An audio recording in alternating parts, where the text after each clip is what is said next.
like to say good afternoon to everybody. My name is John Barr, and I'm a history professor here at Lone Star College-Kingwood. And this is a great crowd, and we're very thrilled today. We're not here actually to talk about Karl Marx. We're here to talk about Thomas Jefferson. But it is on Friday in this very room, we do have a panel of professors discussing Marx's 200th birthday. Does Karl Marx still matter? And you're all welcome and invited to that. We've got 5 people speaking. I think 2 or 3 are, yes, he does still matter. 2 or 3, no, he doesn't matter at all. So it should be a lively discussion. And I hope you can come. That's really all I'm going to say, except to encourage you, when our talk is over today, to ask questions. It doesn't matter what the question is. If you've got a question, ask it. You're not going to look stupid in asking a question. Sometimes all it takes is that first person to say, hey, I'm puzzled by this, and I need to understand it, and then that opens it up for a really good discussion. So without anything else from me, I'm going to turn it over to one of our honor students, Emily Crane, and she will introduce our speaker today. One final thing. I would like to welcome, we have a dual credit class from Klein Oak High School here today. This is my friend Luke Bendick. His class is here. So where is that group of people, by the way? All right. So we're glad to have you. Thanks for coming. We appreciate it. All right. Emily, go ahead. Good morning. Glad you guys could join us if you haven't been here before. My name is Emily Crane. I am cohort 5 of Lone Star College-Kingwood. Today I have the honor to introduce Dr. John Boles on this lovely spooky day. He's currently the William P. Hobby Professor, at Rice University. Dr. Boles was born in Houston, Texas, and he's been teaching for almost 50 years. Next year actually will be his last year of teaching.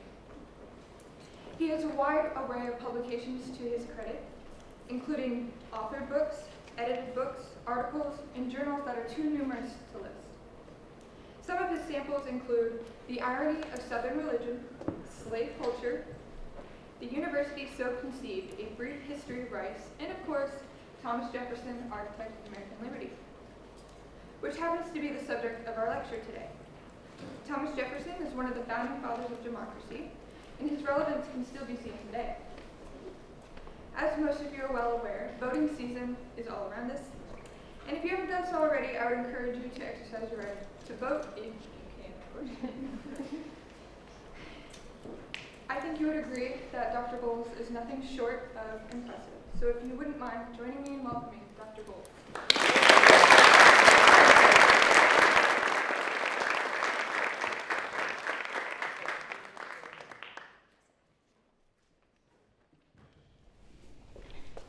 Well, thanks very much. Thanks, Emily. Thanks to John and to Steve. I realize this is Halloween, and I like to think this will be a treat, but you might consider it a trick, so we'll see. I'm going to talk about Thomas Jefferson, and I'm going to explain why I got into Jefferson and how I wrote it, and what I hope my book does that I think needed to be done. Obviously, there were a lot of books about Jefferson already existing, and when I was writing on this, people would ask me, sort of a tone of incredulity, isn't there already a biography of Jefferson? And so, why are you doing it again? So I want to explain why I thought I should do it. I was a student at Rice long over 50 years ago. And my senior year, I took a class called Jeffersonian Democracy. And in that class, we read a lot of writings of Jefferson. We read one volume of writing just of his collected letters. And we read a wonderful book about him by a man named Merrill Peterson called A Jefferson Image in the American Mind. Now, this book by Merrill Peterson was not a biography. It actually was a history of how Jefferson had been treated in the American press and by historians since his lifetime. It was sort of a history of the image of Jefferson in America. And I thought that was a fascinating book. I never read such a book. This was the fall of '64. I'll be graduating in the spring of '65. I was already deciding to go to graduate school. So I decided that I would go to graduate school to study Thomas Jefferson, because I was just fascinated by his writings, his letters. And I decided to go to University of Virginia because Merrill Peterson, who wrote that book, The Jefferson Image, taught at University of Virginia. And Bernard Mayo, another really wonderful teacher and a scholar of Jefferson, also taught there. And then Dumont Malone. Dumont Malone was sort of the great biographer of Jefferson, who had started writing a multi-volume biography of Jefferson he wrote it, first volume was published in 1950. He didn't finish that set of books until 1984. So anyway, he was there. So in many ways, the three leading Jefferson scholars were at University of Virginia. So I went there in the fall of 1965, fully intending to write about Jefferson. But I grew up in East Texas, and I guess I was sort of a literalist. And a literalist, I'll give another example. I have a grandson who will be going to the Klein schools. And when he was 4 years old, he was playing soccer, the way 4-year-olds play soccer, just kind of run around the field. And there were more kids on his team than could play at any one time. So he came off and he was sitting right on the line. And I said, Parker, you need to move back a little bit because your feet are in the field. He says, no. I said, Parker, I know you're not playing right now, but your feet are in the field. Somebody might run into you. He says, no, I have to sit here. And I said, why? He said, because my coach said, go sit on the sidelines. So he literally thought that meant you sit on the sidelines. Well, that's kind of what literalists are. So I went to graduate school, and the first day or so, the graduate dean came and spoke to all the new grad students in all the fields. And he said, the most important thing is that you need to choose a dissertation topic really soon. If you haven't thought about this much, when you're going to graduate school, you write a dissertation. A dissertation is essentially like the draft of a book. So when he said you should choose a dissertation topic quickly, he meant like in your first year or something like that. But again, I was a literalist, So when he said choose a topic quickly, I thought, well, I guess that means, before sunset or something like that. And I had taken a course in primitive religion at Rice in anthropology department in the spring of 1965.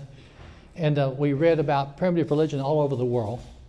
But also we had one lecture about this religious revival in Kentucky called the Great Kentucky Revival, in which people fell unconscious and had spasmodic jerks and did all kinds of odd things. And I thought that was really fascinating. And I went to the anthropology professor and says, what's been written on this? He says, nothing. It's an old book, but it's not very good. It's just sort of a mystery.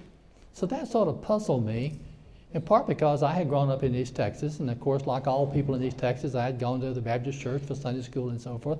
And I noticed when I got to college and read U.S. history, if we ever talked about religion in U.S. history, it was always religion in New England. It was Pilgrims and Puritans and Transcendentalists and social gospelers and so forth. And it struck me odd that clearly the South was the Bible Belt, but it doesn't get into the textbooks.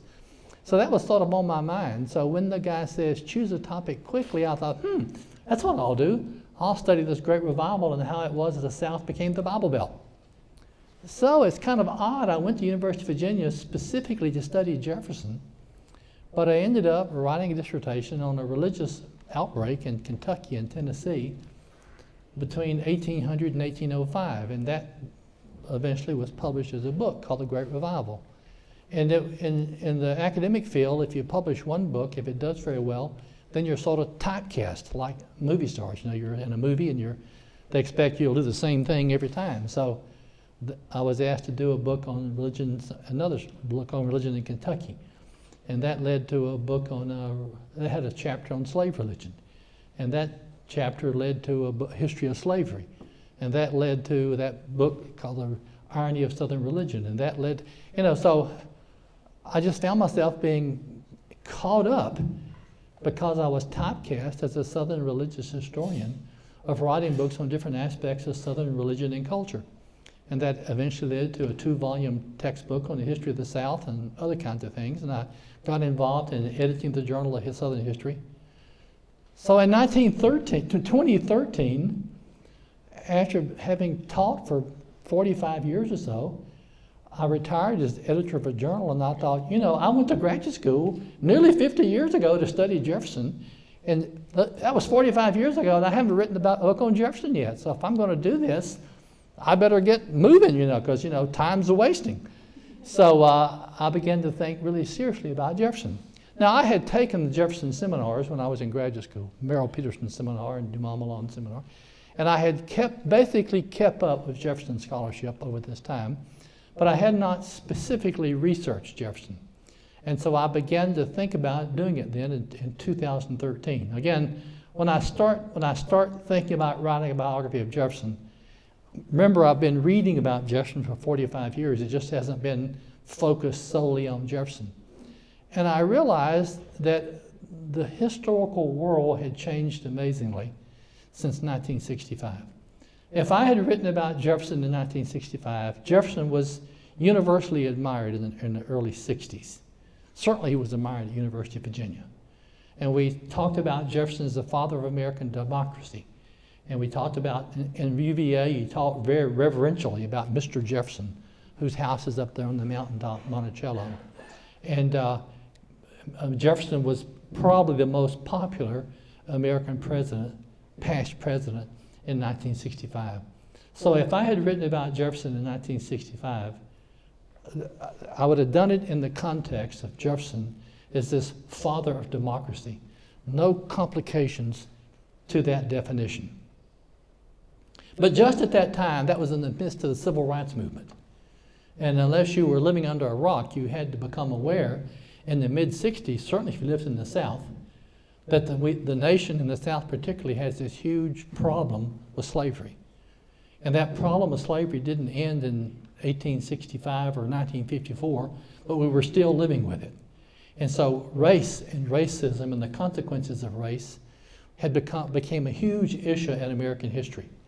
And for about 20 years, I would argue, that maybe from 75 to 90 or so, the most sophisticated, exciting work in the field of American history was in the field of slavery studies.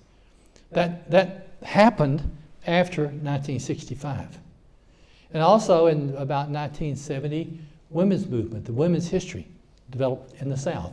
Women's history had begun in New England in the North, but Southerners began thinking about women's history in the 1970s. All of a sudden, every topic in American history, every generation writes its own history, and every generation asks new questions about the history. But all of a sudden, in the aftermath of the civil rights movement, and in the aftermath of the women's history movement, anyone writing about any aspect of American history begins to ask questions about race and gender. And then, all of a sudden, by the 1970s, Jefferson's reputation took a great fall. Because while in 1965 we could have talked about Jefferson as the father of democracy and so forth, by 1980 everybody was asking the question, how could Jefferson, who wrote those words, all men are created equal, be a slaveholder his entire life? He was a complete hypocrite. I mean, the story of Jefferson is the story of a hypocrite. He also never occurred to him that women could vote. His attitudes toward women were absolutely 18th century. He wasn't a modern person at all. And all of a sudden, Jefferson's reputation began to collapse in America. And when most people in the 1980s and 90s talked about Jefferson, they did it in a disparaging way. I mean, Jefferson was basically demonized for about 30 years. And by the 20th century, if you ask a so-called man on the street, whoever that is, or if you ask a typical student what they knew about Jefferson, they probably would say he was a president. They might not know within 50 years when he was president, but they knew he was a president. And then what they actually knew about Jefferson was a hypocrite because he wrote all men are created equal, but he had slaves his entire life. And to make it worse, Jefferson had an affair with a young black woman named Sally. So Jefferson is a person not to be admired. Jefferson is sort of almost a rapist. but certainly a hypocrite. And it's shocking by the 20th century. That's what most Americans' knowledge of Jefferson was bumper sticker deep. It's kind of shocking. In October of 2017, there was an op-ed published in the New York Times. I won't tell you this guy's name, but it was, and this op-ed began by saying, the framers of the Constitution were all over their lot, from being racist like Thomas Jefferson to so-and-so. And he says Jefferson was a hypocrite, didn't free his slaves, and he had an affair. And that's all he said about Jefferson. Of course, I read that and I was instantly repulsed by the first line, because this guy said Jefferson was a framer of the Constitution. Jefferson was not involved in the writing of the Constitution. Jefferson was the American ambassador to France, was in Paris when the Constitution was written. Jefferson is not a framer. The guy who wrote that op-ed was a professor of constitutional law at Harvard Law School. And I thought, I have a great admiration for Harvard Law School. And if the guy who mows our yard didn't know where Jefferson was in 1787, or the clerk at HEB didn't know, or if my mother didn't know, I would think, but a professor of constitutional law who is stupid enough and uninformed enough to talk about Jefferson as a framer of the Constitution, when Jefferson was 5,000 miles from where the Constitution was being written, I just thought that was outrageous. And this sort of captures my annoyance. Most Americans know nothing about Jefferson, or what they know is wrong, like this Harvard professor. And what they do know are those two little bumper sticker things about Jefferson a hypocrite and Jefferson a rapist. So I thought in 2013, have I waited too long? Have I missed my window of opportunity? Is there any reason to write or think or know about Jefferson in 2013 or 2015 or 2020? Is he simply a bad old white man of the past that we should just put aside? And I decided, what a historian's role? The historian's role is to try to help us in the present understand somebody who lived in the past. It doesn't mean you necessarily justify them.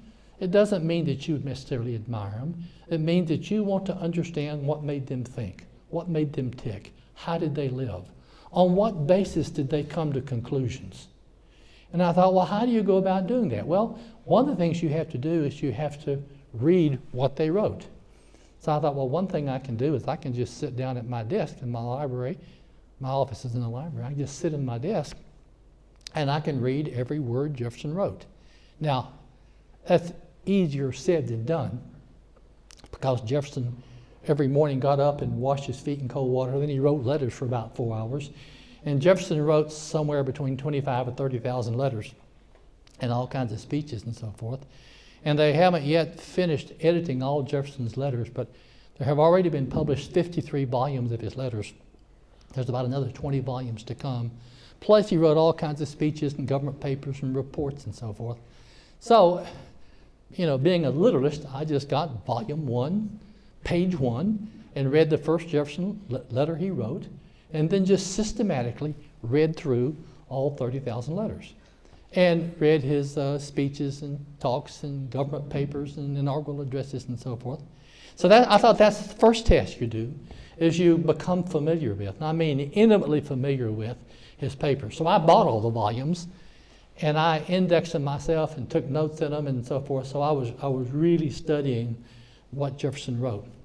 So in addition to sort of familiarizing oneself with the writings of a person as to sort of get inside their mind, I also thought the really important thing of a historian is to talk about a person in context.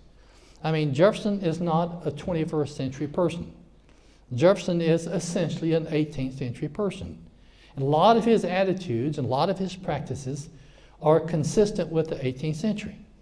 It'd be like absurd, for example, to criticize a medical doctor in 1780 for not using anesthesia when anesthesia wasn't invented.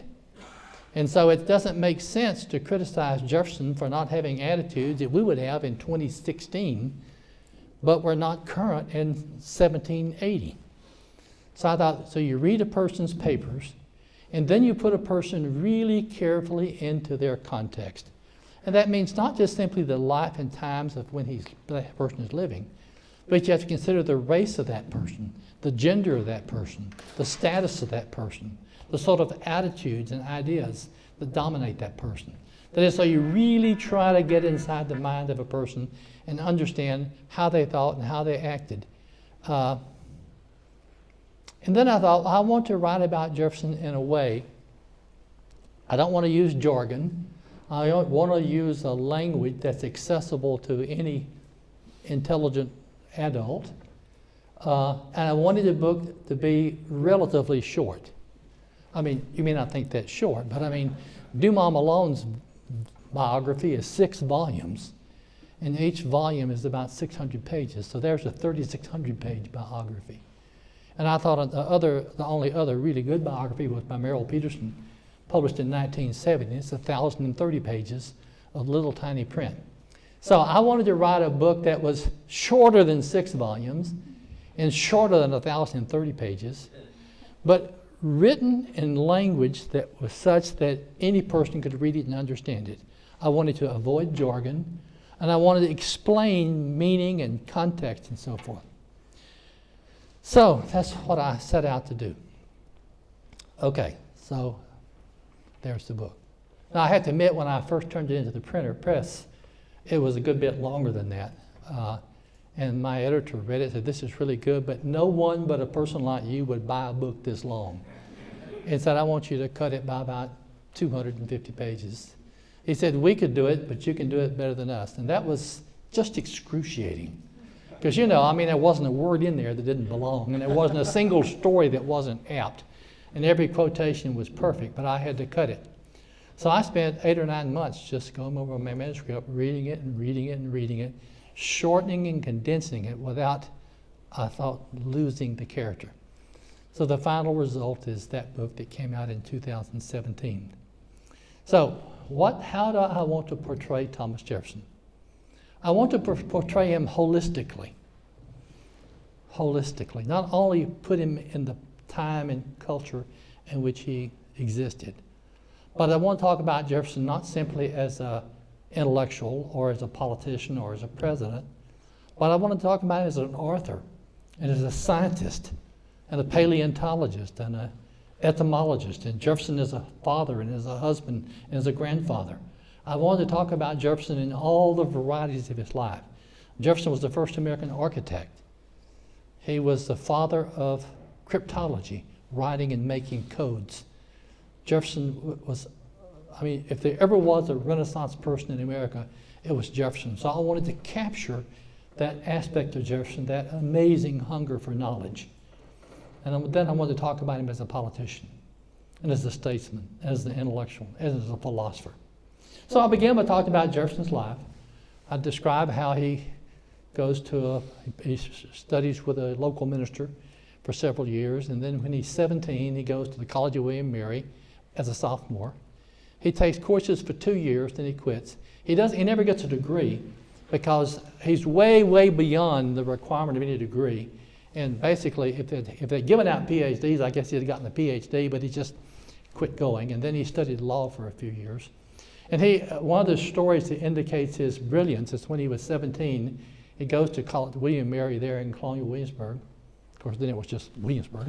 And the 3 greatest men in Williamsburg was the royal governor, Francis Fauquier, a member of the Royal Society, and George Witt, the very famous law professor, and Dr. William Small, PhD from Edinburgh, who's basically the professor of science and natural philosophy. And these 3 learned men every Friday met for dinner, and they talked about science and philosophy. Within a few weeks, they added a 4th person to their little group, and it was Thomas Jefferson. That is, these 3, the most learned men in Virginia, within a few weeks realized that teenager Thomas Jefferson belonged in their group. So he goes to College William Mary. He becomes a lawyer. He doesn't like being a lawyer. He loves the law. He loves the law as an intellectual discipline. But Jefferson is a very peaceful, gentle person. He doesn't like argument. He doesn't like contention. And of course, if you're a lawyer to these county courts in the 18th century, you go out and you argue with opponents. Jefferson didn't like that. He actually became a lawyer, one of the 10 lawyers who only dealt with the highest court in the land, but he never liked being a lawyer. And in those days, lawyers didn't make much money. I think a lot of lawyers don't like being a lawyer, but they just like the money, but they didn't make much money then either. And so he quit. He was elected in 1768 when he was 25 to the House of Burgesses. That's the local government. And everybody quickly realizes he's the guy you want to have on your committee because he doesn't speak. He's not an orator.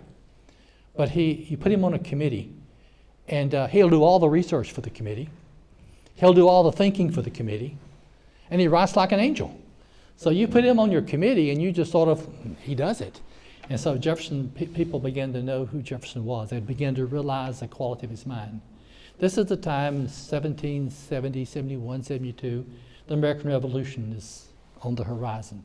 And in 1774, Jefferson intends to give, though he doesn't give talks, he intends to give a talk to the House of Delegates that would instruct the delegates that Virginia is sending to the Continental Congress. But he gets sick and doesn't get to read his talk, didn't get to give his talk. But he just sends the text on. And people in Williamsburg read his text and they realize this is a brilliant text. So without asking him, they publish his talk. This is like his lecture notes. And they just publish it as a pamphlet called A Summary View of the Rights of British Americans, published in 1774. It's a brilliant article. It's a brilliant address. It's one of the landmark documents, pamphlets of the American Revolution. And in the 20 pages or so of that summary view of the rights of British Americans, Jefferson lays out the intellectual and ideological rationale for the American Revolution. And it's filled with the kind of aphoristic, quotable language that made Jefferson so famous. And that's the event, that's the talk that makes Jefferson known up and down the colonies. It's going to be printed in a variety of cities. It's actually reprinted in England. I mean, his name becomes mud in the eyes of the king long before he becomes a national politician. But in 1775, he's elected to the Continental Congress. And by this time, it's clear the revolution is on the horizon. So the delegates thought they needed to have an explanation to the colonists and to England and to the people of the world why the colonists were thinking about breaking off from Great Britain. So a committee of 5 is appointed to write out a declaration of the reason the colonies are going to say they're independent. It's a committee that consists of Ben Franklin, the most famous American, John Adams, Roger Sherman, and Robert Livingston. Franklin's really sick. Jefferson's very humble. He's only 25. He's only 32 at this time. He says Adams should do it. Adams says, no. He says, you should do it. No one likes me. And he says, besides, he says, and I like this phrase, he says, you have a peculiar felicity of expression. That is, you can really write.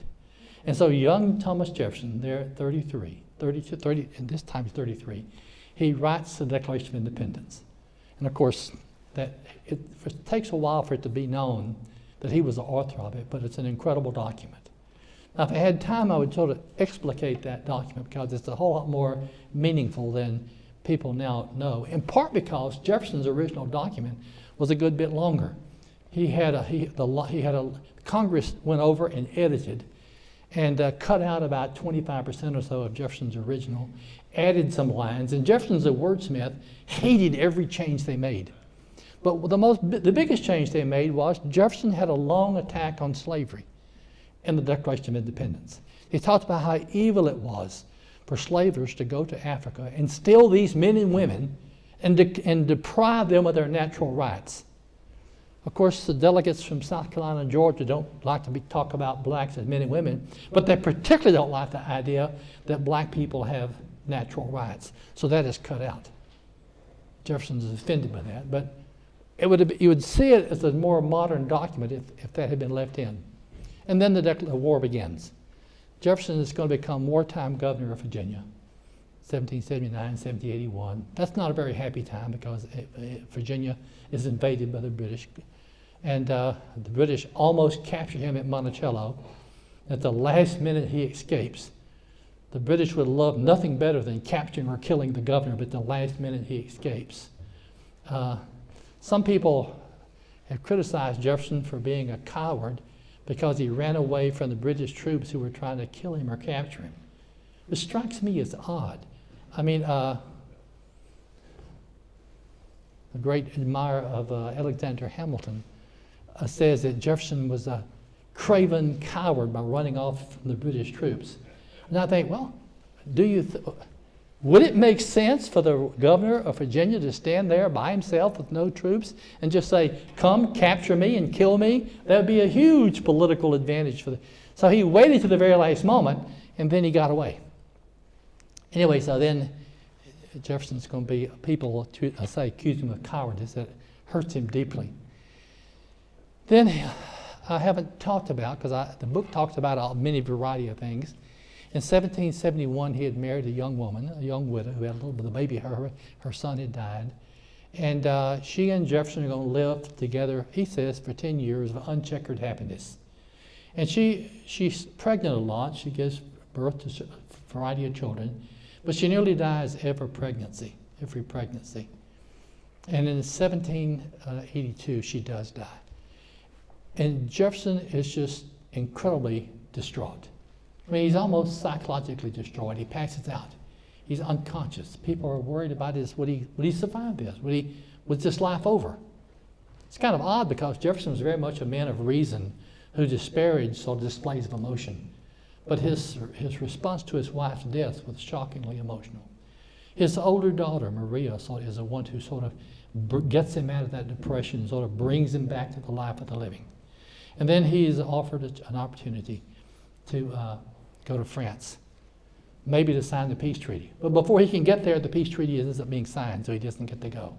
So he's elected the next year to the Articles of Confederation Congress.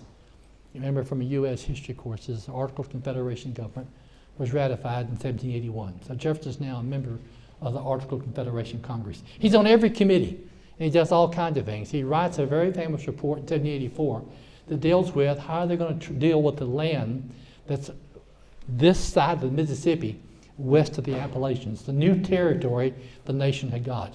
And so Jefferson proposed that they divide all that land up and so forth. And then he says that in none of this land after 1800 will slavery be legal. That is, if that had gone through, there would never have been slavery in Mississippi, Alabama, and so forth. That fails by one vote in the Congress. Now later in 1787, Congress revisits that issue and issues it as a Northwest Ordinance, and says slavery shall not exist north of the Ohio River. But Jefferson's original stand was that slavery should not be in any of the new territories. He, the previous year, had heard that Virginia was going to write a new constitution. So he wrote a proposed new constitution for Virginia that said that slavery would end in Virginia in 1800. Actually, Virginia doesn't write a new constitution, doesn't have a constitutional convention, so his constitution doesn't take effect. But Jefferson is clearly indicating his opposition to slavery. Then in 1784, he's appointed ambassador to France. He's actually a minister to France to try to work out trade negotiations, because when the revolution is over, we lost our trade connections within the English Empire, and so we need to work out new trade agreements with other countries. Franklin is the American ambassador to France, and Jefferson and Adams there to help him as trade commissioners. He goes to France. Adams actually leaves after 9 months to become the ambassador to England, and Franklin retires. And then Jefferson, for almost 5 years, is the American ambassador to France. Now I want to ask you just think about this for a moment. Thomas Jefferson is a person, as you know, who loved architecture. But there was no good architecture in Virginia. He thought Williamsburg and William and Mary, he said, looked like a pile of bricks, looked like a brick kiln. He saw no great architecture. Jefferson loved music. He was a violinist. He loved to sing. He had never heard a symphony orchestra. He had never heard a great organ. He had never heard an opera. Jefferson liked art, but there were no art museums in Virginia. There were no color photographs. He had black and white engravings. Jefferson loved good food. He loved good wine. He loved sparkling conversation, but there wasn't much of it in Virginia. And then he finds himself in 1784 in France. Behold me, he wrote to a friend, on the vaunted stage of Europe. And for the next 5 years, he just, loves the food in France, the wine, the art, particularly the architecture, the music, the opera, the concerts. You can read his day books. I should say that Jefferson kept an account book in which he recorded every penny he ever spent. And so you can read his account books and you can tell every day what Jefferson did and who he heard and what concert he went to and how much it cost and what was played and what book he bought. You can reproduce Jefferson's life to an infinite degree. So here he is for 5 years in the most cultivated, civilized, beautiful city in the world, just loving it. He particularly loves the architecture.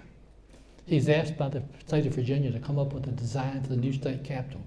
He sends a design based on this incredible Roman temple in Nîmes called Maison Curie. He just loves it. And when he sees the east facade of the Louvre, the side opposite the pyramid of today, he said, if we ever build a national capital of the United States, this is what our architecture should look like. And today, if you're a tourist and you drive by the east facade of the Louvre, you'll say to yourself, gosh, that looks so much like Washington, D.C. Well, there's no accident. But Jefferson, despite he loved the food and the wine and the conversation, he was appalled by one thing in France. Most of the people in France lived lives of incredible poverty.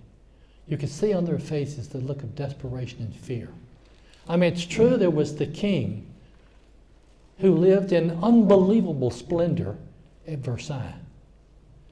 And there were several thousand aristocrats who lived in homes of astonishing majesty. I mean, homes of 250 rooms and so forth. And there was the Catholic Church with just enormous wealth. But 99% of the people lived in poverty. You would see women pulling plows. You saw people doing chores way more difficult than they should. He was appalled. And he thought, how could it be in a country with such fertile soil, such a wonderful climate, such decent people, why is there such poverty and desperation and hunger? Because, he says, this country is ruled by a monarchy. As all Europe was ruled by monarchy. Catherine the Great in Russia, Emperor Joseph on the Habsburg crown, King George in England, Frederick the Great in Prussia. Jefferson said, monarchs believe their power comes from God. They have no idea that the essence of political power comes from the people. They believe the purpose of government is to make their life nicer, to build an additional castle. They have no conception that the purpose of government is to help the people. So Jefferson becomes appalled with monarchy and anything that hints toward monarchalism. He writes a letter to George Washington in which he says, I was opposed to monarchy before I came to France. I'm 10,000 times more opposed to it now. So when he comes back in 1789, he thinks just for 6 months, returns from France. He expects to go back to Paris. As his boat pulls into Norfolk, he's handed a newspaper that says George Washington had just appointed him Secretary of State and it had been approved by Congress. I mean, they didn't write a letter, asking, would you like to be Secretary of State? There was no vetting. He was just, without being asked, was appointed and the Congress accepted. But George Washington was kind enough to say, well, I'll let you, if you want to, refuse. And Jefferson didn't want to take it, but he was pressured by Washington and Madison, so he does. So Jefferson becomes the first Secretary of State. And there from your history, he's going to have run into a real conflict with Hamilton and Adams and later Washington. And these conflicts are not Mickey Mouse conflicts that ransack our Congress today. These were conflicts over the nature of American government. I mean, it was clear that Hamilton was a proto-monarchist. In the Constitutional Convention, Hamilton had said he thought the president should be elected for life and the senator should be elected for life and we should have a government just like that in England. I mean, Hamilton was an avowed monarchist who just sort of dismissed the idea of democracy. And Jefferson was confronted by this monarchalism in the Washington cabinet. And that colors Jefferson's response to everything Hamilton proposes. Now, I don't have time to go into all the conflict that actually Madison is the one who's first leading the disputes with Hamilton. But Jefferson's going to find these 3 years in Washington's cabinet not very congenial because it's going to come to differ so substantially with Hamilton. And without really wanting to, Jefferson and Adams and all, they begin to realize that there are fundamental differences between two groups of people. There are people who believe in democracy and want to increase the power of the legislature. And there's another group that really would kind of like to make America a monarchy. And so basically, what we now think of as political parties begin to organize. I mean, no one really believes in political parties. They all are opposed to them. They think that parties lead to factionalism. And people who belong to parties put their party's interest ahead of the nation's interest, which you can tell takes place today. So they are opposed to parties. But there have come to be clearly two different groups of attitudes about government. And Jefferson, by 1796, is clearly in charge of one of those parties. He's going to be accidentally elected vice president in 1796. He doesn't run. He doesn't intend to be in office. He doesn't give a single speech, doesn't write a single thing, but Madison's pushing for him. In those days, there was no popular election. You were elected by the Electoral College completely. And so when the Electoral College voted, Jefferson turns out to be vice president. I mean, he hadn't lifted a finger to run.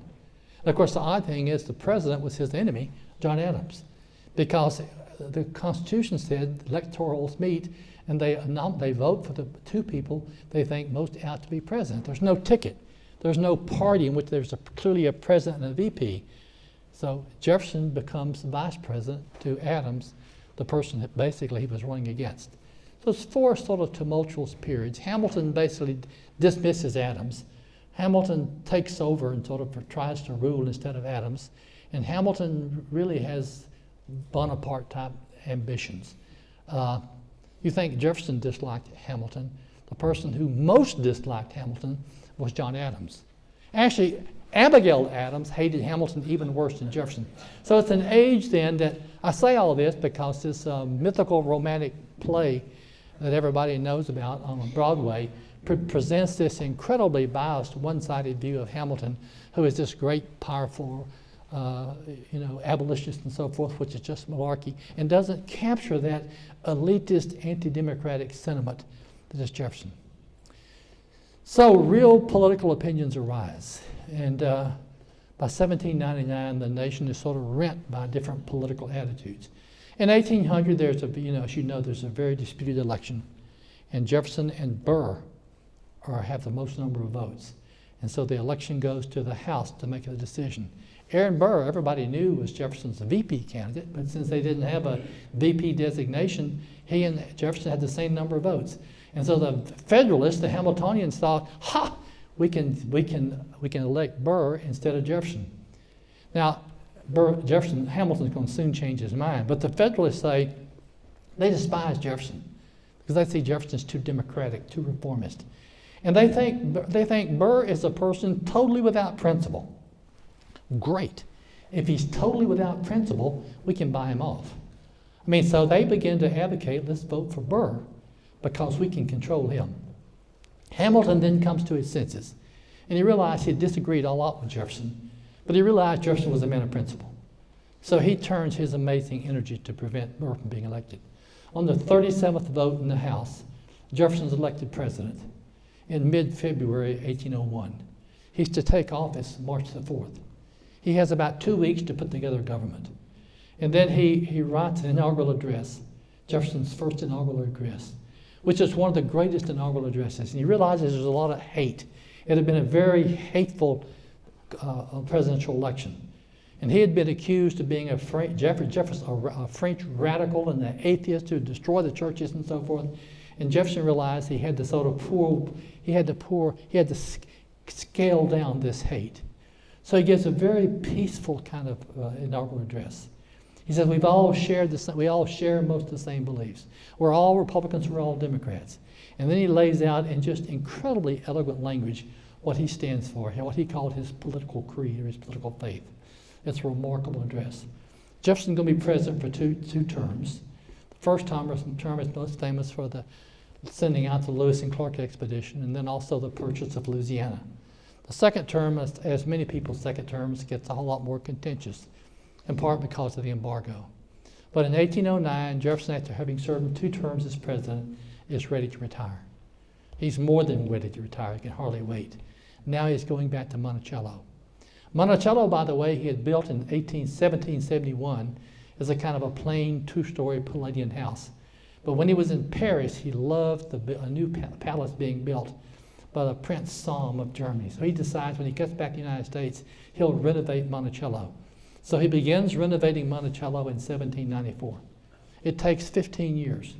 He lives in Monticello for 15 years. Part of the time there's a tent over the roof. And other times it's incredibly frustrating. But finally he's retired. Now he's going to spend his life, as he's always said he wanted to do, talking about religion and science. And he dedicates himself to his last great crusade, creating the Declaration of Independence. He's creating the University of Virginia.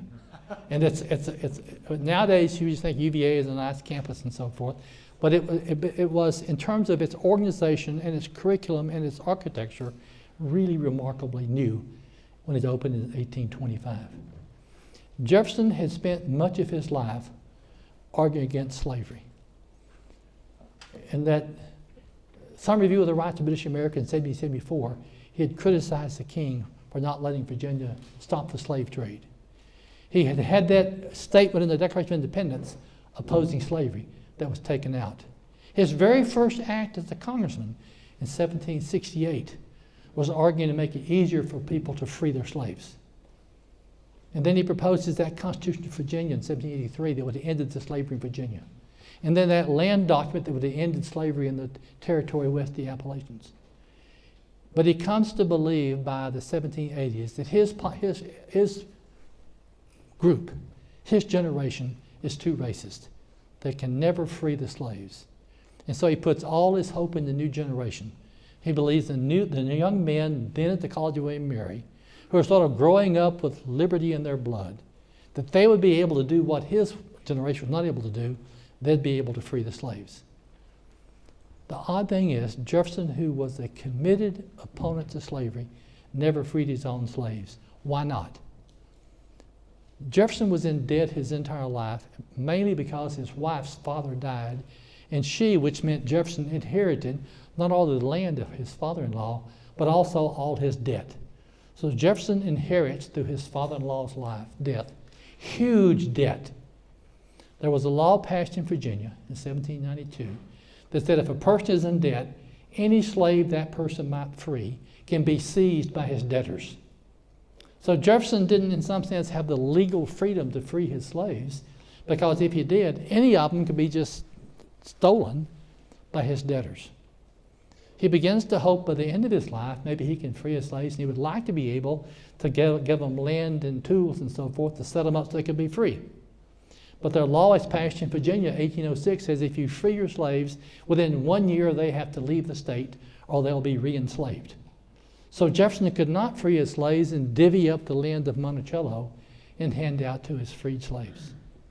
So there are legal problems in the way of Jefferson doing what I think he would have liked to done. Jefferson also, he has a lot of dependents.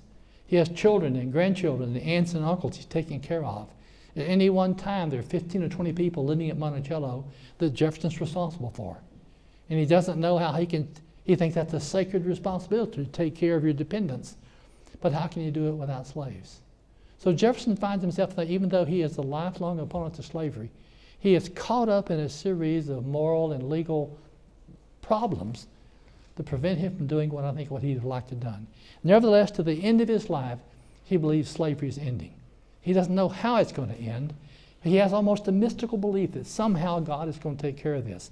I have to say that all the founding fathers thought slavery was a dying institution. Every one of them thought slavery was dying. Now that seems to us odd because we know it didn't die. Because we now know about the cotton gin and the rise of cotton and all that. They didn't know that.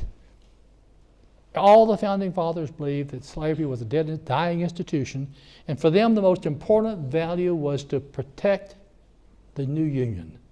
And they all thought to a person, if we really pushed abolition too much, it would destroy the Union.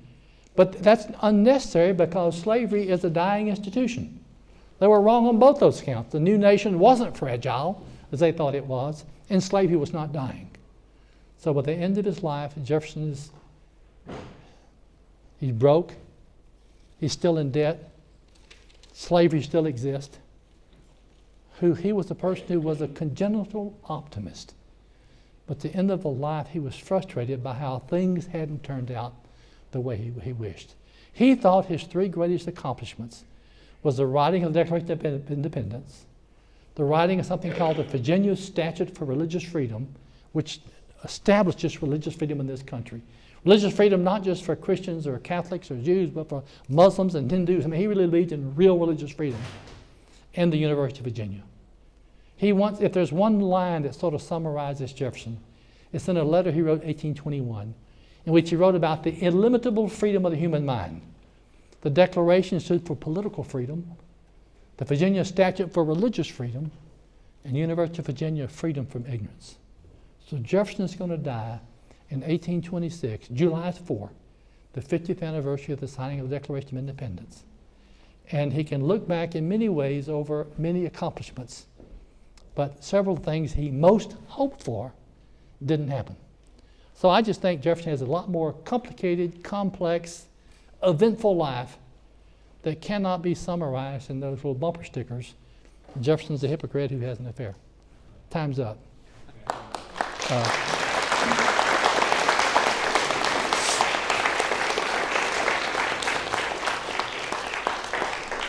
Dr. Boles has left time for questions, and after we take some questions, we do have his book on sale, and he will sign that for you. So, who has a question? Okay. Could you explain Jefferson's religious views? You know, I have a 50-minute lecture on Jefferson's religious views. So I can Jefferson is a young man that's quite orthodox. His final minister began to say you should put reason. Reason should be the bar at which you test all your religious principles.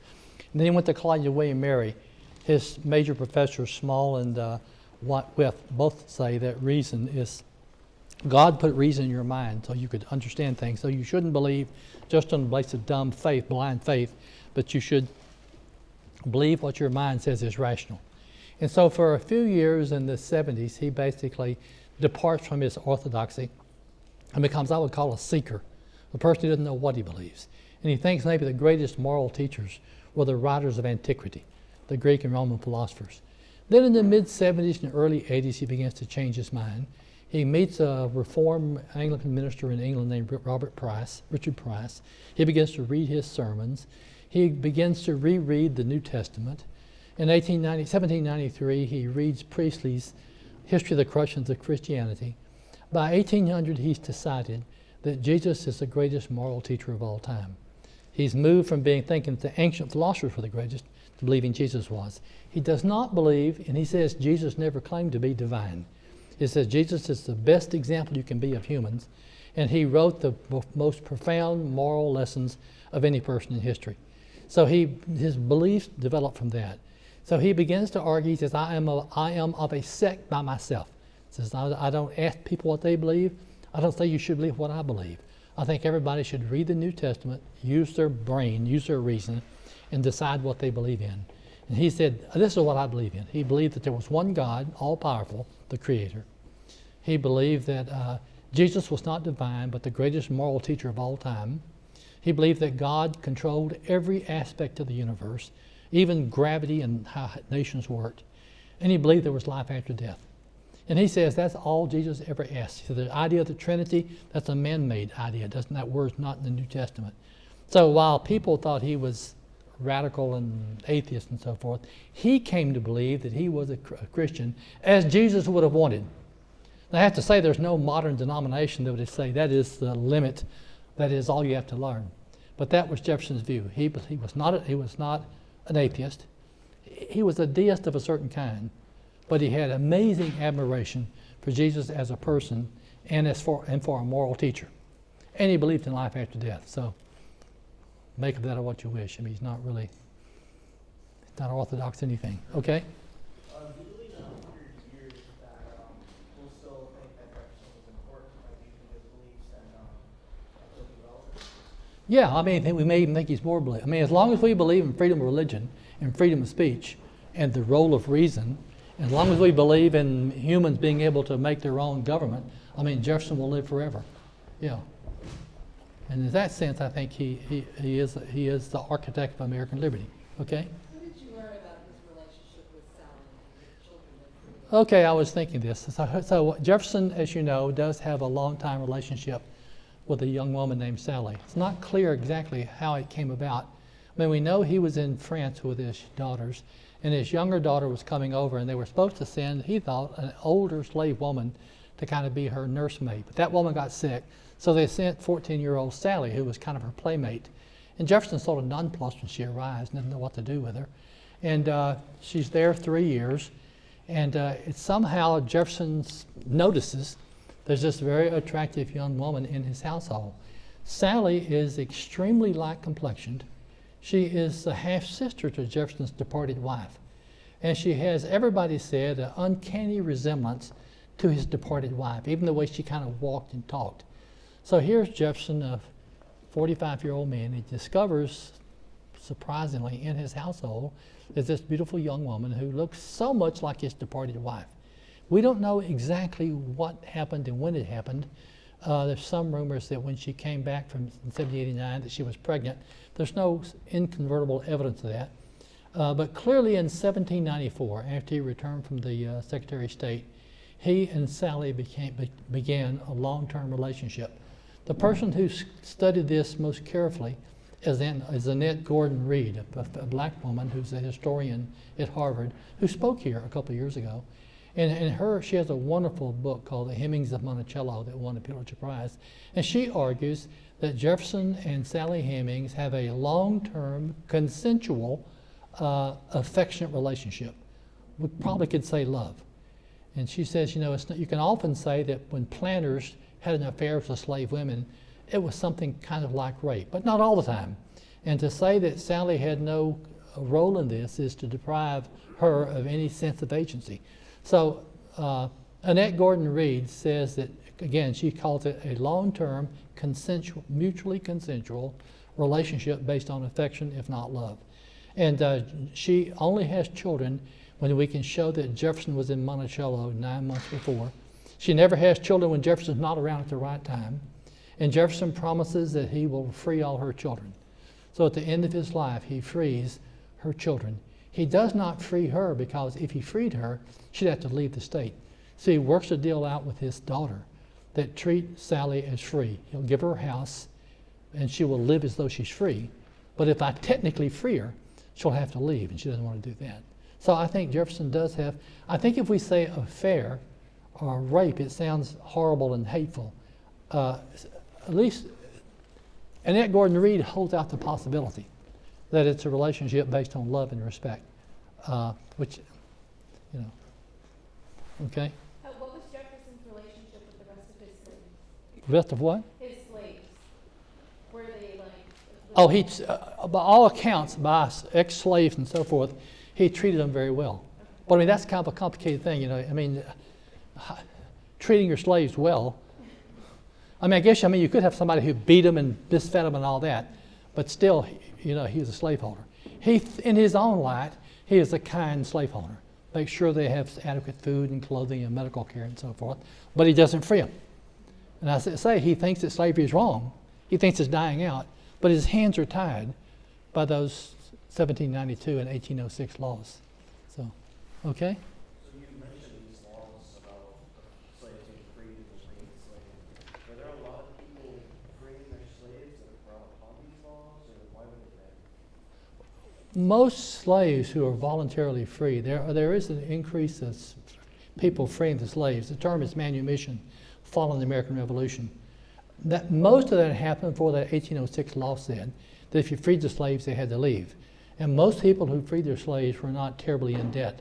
Like John Randolph of Roanoke, has no children, has no wife, has plenty of money, frees his slaves. George Washington famously frees his slaves in 1799. Now, he says in his will that when his wife dies, their slaves will be free. Washington had no biological kin, was very wealthy. His freed slaves could just stay there, you know. So there are a lot of things there are a lot of restraints that Jefferson faces that George Washington doesn't face. But nearly every example of a person who frees his slaves before 1806 is not in debt and can do it, or can afford to buy them land elsewhere and set them up free in Illinois somewhere. We have another class coming in here in a few minutes. We have time for one more question. Is there another student that has a question? Right there. So you mentioned that Washington and Jefferson got into an argument. Yeah. What topics were they? Washington really sides with Hamilton. Hamilton had been one of his aides in the American Revolution. They were very close. And people who are pro-Hamiltonian, whatever, say that Hamilton sort of controlled Washington. And Washington sides with Hamilton on a whole series of issues, like the creation of the Bank of the United States and excise tariffs and so forth. Actually, in the midst of all that, Jefferson and Washington stayed closer than you might think, because they both see themselves as farmers and agricultural reformers, and they both are quite interested in sort of laying out the new capital city of Washington, D.C. So Jefferson does break with Washington, really over the issues that Hamilton started on the excise tax and the funding of bonds and so forth. But Jefferson always admires Washington, and he writes he says Washington was not a great genius like Hamilton was, or like Adams was, but he's a person of incredible character, incredible judgment, and was an indispensable person. He doesn't say such nice things about Hamilton. Although I just say that he has a bust of Hamilton in Monticello from ever. And he once said, we didn't dislike each other as humans, we just disagreed fundamentally on everything politically. Okay, Good. Dr. Good. Boles, thank Thank you.